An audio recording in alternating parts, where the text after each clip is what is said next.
جی، ان الذین سبقت لهم من الحسنى اولئک عنہا مبعدون، وہ لوگ جن کے بارے میں اللہ کی جانب سے پہلے ہی فیصلہ ہو چکا ہے کہ یہ لوگ جہنم سے دور رکھے جائیں گے۔ اگر لوگوں نے اپنی خواہشات نفسانی سے ان کی عبادت کرنا شروع کر دیا ہے تو وہ لوگ جہنم میں نہیں جائیں گے۔ جیسے لوگوں نے حضرت عزیر کو اللہ کا بیٹا تصور کر لیا اور اس کی پوجا پاٹ شروع کر دی۔ لوگوں نے حضرت عیسیٰ علیہ السلام کو اللہ کا بیٹا مانا، اللہ کا پاٹن مارا، بلکہ اللہ ہی کہہ دیا۔ یہ حضرات انبیاء اکرام علیہم السلام جہنم میں نہیں جائیں گے کیونکہ ان کے بارے میں فیصلہ ہو چکا ہے۔ پھر یہ لوگ تو شرک سے لوگوں کو منع کیے، یہ اپنی پوجا پاٹ کروائے نہیں۔ اسی طریقے سے وہ نیک لوگ، صالحین، اللہ کے بزرگ بندے جن کو لوگ پوجنا شروع کر دیے ہیں، حالانکہ انہوں نے اپنے آپ سے منع کیا ہے کہ لوگوں میرے سامنے اس قسم کی حرکتیں نہ کرنا، تو وہ لوگ بھی اس سے محفوظ رہیں گے۔ ہاں، اگر کوئی خود ہی اپنی پوجا کرواتا ہے، اپنا ہاتھ پاؤں چمواتا ہے، اپنے دربار میں بلا کر اولاد دینے کی تمنائیں سناتا ہے اور بہت ساری حرکتیں کرتا کراتا ہے، تو وہ انسان در حقیقت اپنے آپ کو لوگوں کے سامنے معبود بنا کر پیش کرتا ہے اور وہ اس پر خوش بھی ہے۔ جب خوش ہے وہ جہنم میں جائیں گے۔ یقیناً وہ لوگ جن کے بارے میں ہماری جانب سے پہلے ہی فیصلہ ہو چکا ہے کہ وہ جنت میں جائیں گے، اولئک عنہا مبعدون، یہ لوگ جہنم سے دور رکھے جائیں گے۔ لا يحزنهم الفزع الاکبر لا يسمعون حسیسها وهم فیما اشتہت انفسهم خالدون، یہ لوگ جہنم کی آہٹ بھی نہیں سنیں گے، بلکہ یہ لوگ اپنی من چاہی زندگی، من چاہی نعمتوں میں آرام و سکون کے ساتھ رہیں گے۔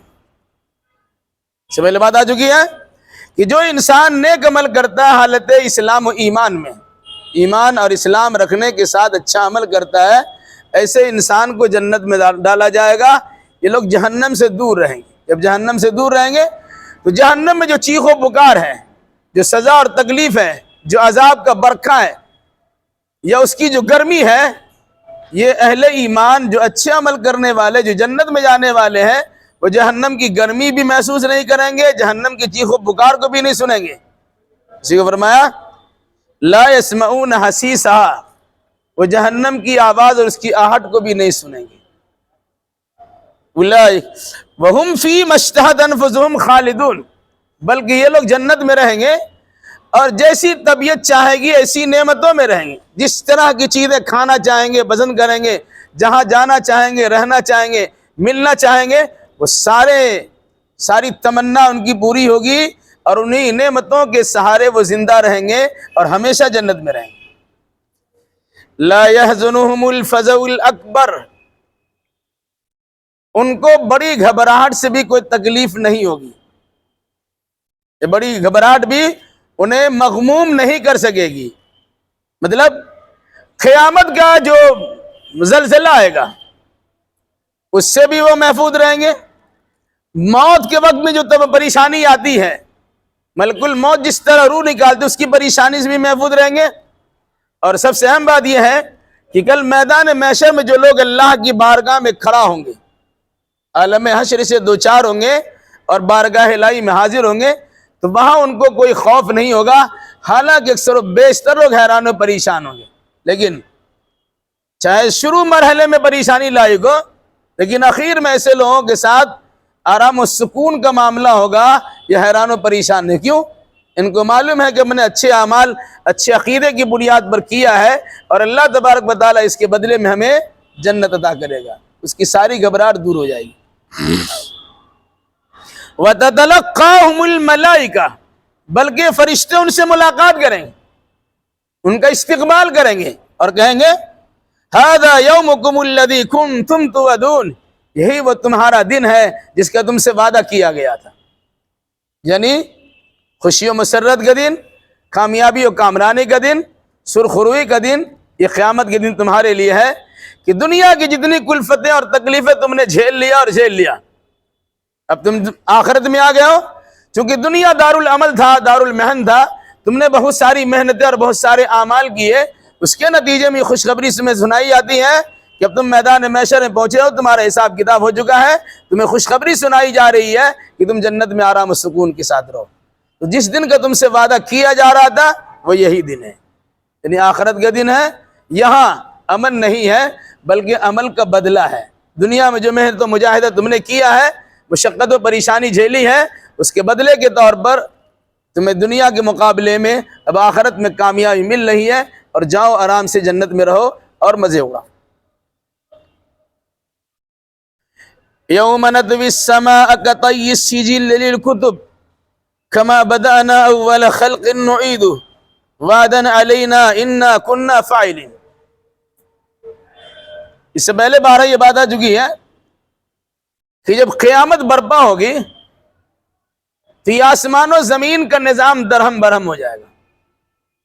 جس طرح اثر نو مکان بنایا جاتا ہے تو پرانے مکان کو توڑ دیا جاتا ہے، اس دنیا کے بالمقابل آخرت کی نئی زندگی بسائی جائے گی، نئی دنیا بنائی جائے گی، تو یہ آسمان بھی ٹوٹ پھوٹ کر شکار ہوگا اور زمین کا نقشہ بدل جائے گا۔ بلکہ قرآن کے بیان کے مطابق کہ اس دن ہم آسمان کو اسی طرح لپیٹ لیں گے جس طرح تومار میں رجسٹر کو لپیٹ دیا جاتا ہے، کاغذ کو لپیٹا جاتا ہے۔ مطلب انسان کاغذ پہ کچھ لکھتا ہے پھر فول بنا کے اپنے ہاتھ میں رکھ لیتا ہے، بہت آسانی کے ساتھ کام کر لیتا ہے۔ اسی طریقے سے اللہ تبارک و تعالیٰ آسمان کو لپیٹ سپیٹ کر گویا اپنے ہاتھ میں لے لے گا۔ والسماوات مطویات بیمینہ، آسمان لپٹا ہوا اللہ تبارک و تعالیٰ کے ہاتھ میں ہوگا۔ پھر اس کے بعد اللہ تبارک و تعالیٰ ایک نئی زندگی کے لیے ایک نئی دنیا بسائے گا۔ وہ نئی دنیا جسے آخرت کے نام سے جانا جاتا ہے وہ ہمیشہ ہمیشہ رہے گا۔ کما بدأنا اول خلق نعیدہ، جس طرح ہم نے پہلی بار پیدا کیا ہے اسی طرح ہم دوبارہ اس کو پیدا کریں گے۔ تو انسان یہ نہ سوچے پیدا ہو جاؤ، کھاؤ پیو موج اڑاؤ اور موت آئے تو مر جاؤ، نہیں، یہ جو زندگی انسان کو دی گئی ہے یہ چند روزہ زندگی در حقیقت آخرت کی سرخروئی کے حاصل کرنے کے لیے دی گئی، وہاں کی کامیابی اور کامرانی کے حاصل کرنے کے لیے یہ دنیاوی زندگی دی گئی ہے۔ اس دنیاوی زندگی میں جو ہم بوئیں گے وہی وہاں کاٹیں گے، جیسے اعمال ہمارے ہوں گے ویسے بدلے وہاں میں دیے جائیں گے۔ تو فرمایا اس کے لیے اللہ نے اس دنیا کو ختم کرے گا اور دوسری دنیا کو بسائے گا، پھر وہاں سارے انسان کو اٹھا کے کھڑا کر کے لایا جائے گا اور اس سے حساب و کتاب ہوگا، پوچھا جائے گا۔ پھر جس کا جیسا حساب و کتاب ہوگا اسی اعتبار سے جنت و جہنم کا ان کا فیصلہ ہوگا۔ تو فرمایا کہ جس طرح ہم نے پہلی بار پیدا کیا ہے یا پیدا کرنے کی ابتدا اور شروعات کی ہے اسی طرح ہم ہی دوبارہ زندہ کریں گے۔ جس طرح انسان کو جب اللہ پیدا کرنا چاہا تو ایسا نہیں کوئی انسان پیدا نہیں ہونا چاہا، وہ ہو گیا پیدا۔ جب اللہ دینا چاہتا ہے تو دے دیتا ہے، نہیں دینا چاہتا انسان ناک رگڑ کے رہ جائے، اولاد نہیں ملتی ہے۔ تو ہم نے جس طرح دنیا کو پہلی بار بنایا ہے اس دنیا کو توڑ پھوڑ کے ختم کر دیں گے، پھر دوبارہ دنیا بسائیں گے۔ جس طرح انسان کو ہم نے پہلی بار پیدا کیا ہے اسی طرح دوبارہ انسان کو پیدا کرنا ہمارے تو بالکل آسان ہے۔ فرما دیکھ کر، نقشہ دیکھ کر سامان تیار کرنا تو آسان ہوتا ہے، فرما بنانا، نقشہ کاٹنا یہ مشکل ہوتا ہے۔ ایک بار جو کام کر لیا تھا دوبارہ کام تو آسان ہو جاتا ہے۔ کہا ایک بار ہم نے تمہیں پیدا کر دیا ہے پھر دوبارہ ہم تمہیں پیدا کرنا چاہیں گے، یہ کوئی مشکل کی بات نہیں ہے۔ وعدن علینا، یہ ہمارے ذمہ حقیق، یہ ہمارے ذمہ وعدہ ہے کہ ہم ایسا ضرور کریں گے، کیونکہ یہ زندگی دیا ہے، نعمتیں ہم نے دی ہیں، بے شمار اسباب وسائل دیے ہیں، یوں ہی دے دیا کھیل تماشا بنا دیا نہیں، بلکہ اس کا محاسبہ ہوگا۔ اس لیے ہم نے اپنی ذمہ لازم کر لیا ہے کہ دوبارہ انسان کو زندہ کریں گے۔ انا کننا فاعلین، ہم ایسا ضرور کریں گے۔ کوئی انسان ہم کو روکنا بھی چاہے تو ہم رکیں گے نہیں۔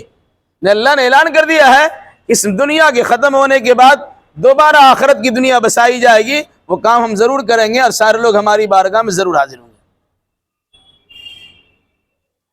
وَلَقَدْ كَتَبْنَا فِي الزَّبُورِ مِن بَعْدِ الذِّكْرِ أَنَّ الْأَرْضَ يَرِثُهَا عِبَادِيَ الصَّالِحُونَ، اور ہم نے زبور نامی کتاب میں نصیحت کے ذکر کرنے کے بعد یہ لکھ دیا ہے کہ یقیناً یہ سرزمین میرے نیک بندے اس کے وارث ہوں گے۔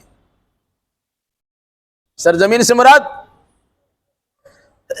دو تشریح علماء نے کی، ایک تو یہ ہے کہ دنیا کی سرزمین لوگوں کو دی جاتی ہے، لیکن جب انسان اس پر ظلم و بربریت کا بازار گرم کرتا ہے تو اللہ تبارک و تعالیٰ ایسے ظالموں اور مجرموں کو تباہ و برباد کر دیتا اور پھر اس جگہ اچھے انسان کو بسا دیتا ہے۔ دوسرا مفہوم یہ بیان کیا گیا کہ جنت کی سرزمین ہے اس میں برے لوگ نہیں جائیں گے، اس جنت کی سرزمین کا مالک و وارث اچھے انسان کو بنایا جائے گا۔ اور یہ مفہوم زیادہ صحیح ہے۔ فرمایا کہ ہم نے زبور نامی کتاب، جو زبور حضرت داؤد علیہ السلام کو دی گئی تھی، جب اس کی تلاوت کرتے تھے تو پہاڑ بھی جھوم اٹھتا تھا اور پرندے بھی آپ کے ساتھ میں تسبیح سنجی کرنا شروع کر دیتے تھے۔ کہا اس زبور نامی کتاب میں نصیحت کا تذکرہ کرنے کے بعد ہم نے یہ بھی لکھا ہے کہ سرزمین یعنی جنت کا وارث صالح اور نیک لوگ بنیں گے۔ ان فی ھذا لبلاغا لقوم عابدین، یہ خوشخبری کا پیغام ایسے لوگوں کے لیے ہے جو ہمارے بندے عبادت گزار ہیں، ایسے قوم کے لیے جو عبادت گزار ہیں۔ مطلب کیا ہوا؟ جنت میں داخلے کی خوشخبری، یہ صالح اور نیک لوگ جنت کی سرزمین کے وارث بنیں گے، یہ بشارت کس کے لیے ہے؟ لقوم عابدین، میرے عبادت گزار بندوں کے لیے۔ دو چیز ہمارے سامنے یہ، ایک ہے صالحیت، اچھا بننا۔ اچھا کوئی انسان اس وقت تک نہیں بن سکتا ہے جب تک کہ وہ اللہ تبارک و تعالیٰ کی عبادت و بندگی نہ کرے۔ اس لیے انسان کو صالحیت کی بنیاد پر اور عبادت کی بنیاد پر جنت کی وراثت ملے گی۔ جب تک کوئی انسان اللہ کا بندہ نہیں بنتا ہے تب تک وہ انسان اللہ کی جنت سے محروم رہ سکتا ہے، اور اگر کوئی انسان اللہ کا بندہ بن چکا ہے وہ اللہ کی جنت کا وارث بنے گا۔ چنانچہ سورہ فجر میں ہے فادخلی فی عبادی وادخلی جنتی، پہلے میرے بندوں کی جماعت میں شامل ہو پھر میری جنت میں داخل ہونا۔ یعنی بندہ بن کر آؤ گے، ابدیت تمہاری شان ہوگی، بندگی کے ساتھ تم آؤ گے، پھر تمہیں جنت نصیب ہوگی، ورنہ جنت کا منہ بھی نہیں دیکھ سکو گے۔ یہاں بھی فرمایا کہ نیک صالح انسان کے لیے ہم نے جنت کو لکھ دیا ہے، اور نیک صالح انسان صالحیت کی بنیاد کیسی ان کی ہے؟ صالح اسی انسان کو کہا جائے گا، نیک اسی انسان کو تصور کیا جائے گا جو ہر وقت اللہ تبارک و تعالیٰ کی بندگی میں لگا رہتا ہے، اس کی عبادت و ریاضت کرتا ہے۔ وَمَا أَرْسَلْنَاكَ إِلَّا رَحْمَةً لِّلْعَالَمِينَ، اے نبی ہم نے آپ کو سارے جہان کے لیے رحمت بنا کر بھیجا ہے۔ یہ بہت بڑی بات ہے۔ اللہ رب العالمین ہے، قرآن ھدی للعالمین ہے، تو رسول رحمت للعالمین ہے۔ سارے جہان گرب اللہ ہے، سارے جہان کے لیے رحمت اللہ کے رسول ہے، اور ساری جہان کے لیے ہدایت قرآن مجید ہے۔ بہت بڑی چیز ہے۔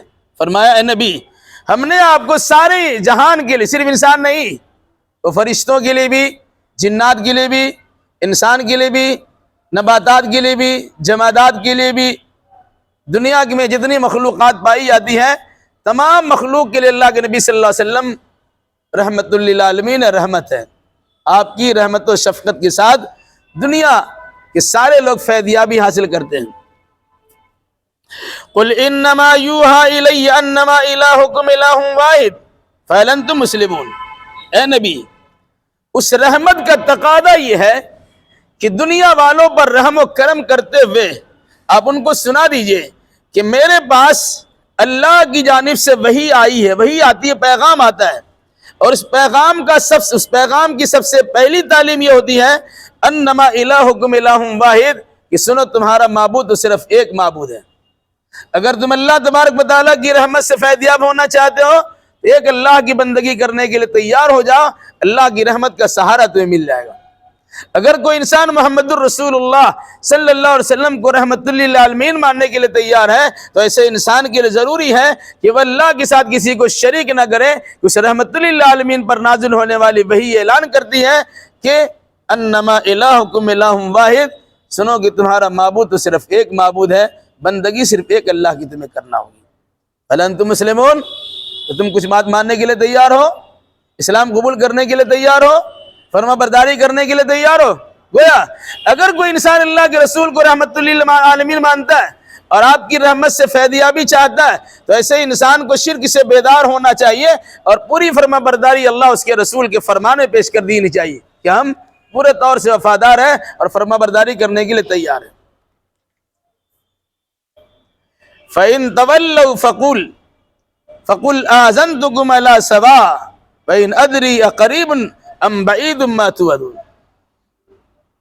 پھر اگر یہ لوگ پیٹ پھیر لیں، اگر یہ لوگ آپ کی بات ماننے کے لیے تیار نہ ہو، اے نبی کہہ دیجئے، فقل کہہ دیجئے آذنتکم علی سواء، ہم تمہارے سامنے کھلم کھلا برات کا اظہار کرتے ہیں. اگر تم میری بات نہیں مانتے ہو، اللہ اس کے رسول کے فرمان کے مطابق عمل کرنے کے لیے تیار نہیں ہو بلکہ اس سے تم منہ موڑتے ہو، تو سنو آذنتکم علی سواء، تمہارے لیے اعلان یہ بات بیان کر دی جاتی ہے کہ تمہارا کوئی رشتہ نہیں ہے. یہ اعلان بھی کر دیا جاتا ہے کہ قیامت تو نہیں آنا ہے، اس دن ہماری جانب سے کوئی فائدہ تم کو پہنچنے والا نہیں ہے. وَإِنْ أَدْرِي قَرِيبٌ أَمْ بَعِيدٌ مَا تُوعَدُونَ، میں نہیں جانتا ہوں کہ اب یہ قریب ہے یا دور ہے جس کا تم سے وعدہ کیا گیا.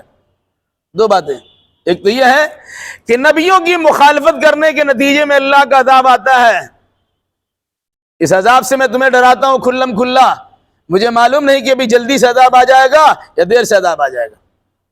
یا پھر اس کے علاوہ دوسری بات کہ قیامت دیر ہے یا دور ہے یہ مجھے پتا نہیں ہے. اتنا تو کہتا ہوں کہ قیامت قریب ہے، لیکن جلدی قیامت آ جائے گی یا کچھ دیری لگے گی اس کا علم ہمارے پاس نہیں ہے. میں نہیں جانتا ہوں کیا وہ قریب ہے یا دور ہے جس کا تم سے وعدہ کیا گیا ہے. وہ قیامت دور ہے یا اللہ کا عذاب دور ہے وہ ہمیں معلوم نہیں. اِنَّهُ يَعْلَمُ الْجَهْرَ مِنَ الْقَوْلِ وَيَعْلَمُ مَا تَكْتُمُونَ، یقیناً وہ اللہ ان باتوں کو بھی جانتا ہے جو زور سے کہی جاتی ہے اور ان باتوں کو بھی جانتا ہے جنہیں تم چھپا لیتے ہو، آہستہ کرتے ہو. تمہارے ظاہری اعمال کو بھی جانتا ہے اور باطنی اعمال کو بھی جانتا ہے. تمہارے زور سے بولنے کو بھی جانتا ہے، تمہاری خاموشی اور آہستہ بولنے کو بھی جانتا ہے. وَإِنْ أَدْرِي لَعَلَّهُ فِتْنَةٌ لَكُمْ وَمَتَاعٌ إِلَىٰ حِينٍ، اور میں یہ بھی نہیں جانتا ہوں کہ تمہارے لیے مصیبت کا ذریعہ بن جائے اور ایک وقت متعینہ تک کے لیے فائدہ اٹھانے کا سامان بن جائے. میں نہیں جانتا ہوں. تمہارے سامنے یہ بات بیان کی جاتی ہے، تم مانو، تم سمجھنے کی کوشش کرو. اب اگر تم میری بات نہیں مانتے ہو تو سن لو، میں نہیں جانتا ہوں لعلہ فتنۃ، شاید تمہارے لیے مصیبت بن جائے یا فتنہ کا سامان بن جائے. ومتاع الی حین، یہ تمہیں وقتی طور سے چند روزہ زندگی کے فائدہ اٹھانے کا موقع تمہیں فراہم کیا جاتا ہے. اور یاد رکھو اگر تم نہیں مانو گے تو اللہ کا فرمان سنو. قرآن کیا کہتا ہے؟ قل قال ربکم بالحق، قال، تو اللہ کے نبی نے فرمایا، اللہ تبارک و تعالیٰ کی بارگاہ میں دعا کرتے ہوئے عرض کیا، اے میرے رب حق کے ساتھ فیصلہ کر دے. مراد کیا ہے؟ جب اللہ کے نبی صلی اللہ علیہ وسلم لوگوں سے تنگ ہوئے آ گئے، بات ماننے کے لیے تیار نہیں ہوئے، تو اللہ کے نبی نے اللہ سے کہا الہی ہم تو سمجھا کے تھک گئے، بڑی محنتیں اور کاوشیں میں نے کی ہیں لیکن یہ بات ماننے کے لیے تیار نہیں ہے. اب حق فیصلہ تو ہی کر دے. ان کے بارے میں تیرا کیا خیال ہے؟ عذاب دینا چاہتا ہے، مہلت دینا چاہتا ہے، پھر اس کو بچانا چاہتا ہے؟ یہ ساری تفصیلات تیرے اختیار میں لائی، تو جو چاہے کر دے، لیکن میری گزارش یہ ہے ربکم بالحق، اے میرے رب ان کے درمیان بالکل صحیح حق کے ساتھ فیصلہ کر دے. وَرَبُّنَا الرَّحْمَنُ الْمُسْتَعَانُ عَلَىٰ مَا تَصِفُونَ، اور سنو ہمارا رب بڑا رحم کرنے والا ہے اور وہ جو تم باتیں بیان کرتے ہو میرے خلاف، یہ قرآن کے خلاف، یہ اللہ کے خلاف، ان تمام باتوں پر مدد تو صرف اللہ تبارک و تعالیٰ سے مانگی جا سکتی ہے. میں سمجھا ہی سکتا ہوں، بچانے والا اللہ ہے. تمہاری شرکیات سے اور کفریات سے میں کچھ نہیں کر سکتا ہوں، لیکن میں اللہ کی ذات سے اپنے آپ کو بچا سکتا ہوں. اور تمہاری اس تلخ سست جملے سے میں بھی اللہ تبارک و تعالیٰ سے پناہ مانگتا ہوں، یا اللہ کا سہارا چاہتا ہوں، تاکہ تمہاری دل شکنی کے جملوں سے بھی ہم اپنے آپ کو بچا سکیں.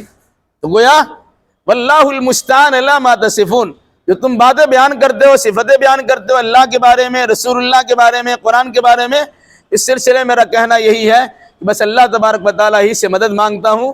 تم کو سمجھانے بجھانے کا میرا تھا، میں نے سمجھا بجھا دیا. ویسے میرا رب تو بڑا رحمان ہے، بڑا رحم کرنے والا، عام رحم والا، کمال رحم والا ہے. اسی رحمت کے تقاضے کے پیش نظر قرآن کو بھی رحمت بنا کر بھیج دیا اور مجھے بھی رحمت بنا کر بھیج دیا. لیکن تم اللہ کے ان رحمتوں سے فیض یابی نہیں چاہتے ہو، پھر اللہ تبارک و تعالیٰ کے لیے اللہ کے عذاب کے لیے تیار ہو جاتے. پھر اگر اللہ تبارک و تعالیٰ عذاب دینا چاہے گا تو دنیا کی کوئی طاقت تمہیں بچا نہیں سکتی ہے. اللہ ہمیں اور آپ کا جملہ مسلمانوں کو اللہ اپنے فضل و کرم سے ہمیں بچائے رکھے اور ہر قسم کی آفات و بلیات سے محفوظ رکھے. آمین. یہاں پر سورہ انبیاء ختم ہوتی ہے. انشاءاللہ آئندہ سورہ حج کی تلاوت اور تفسیر ہوگی.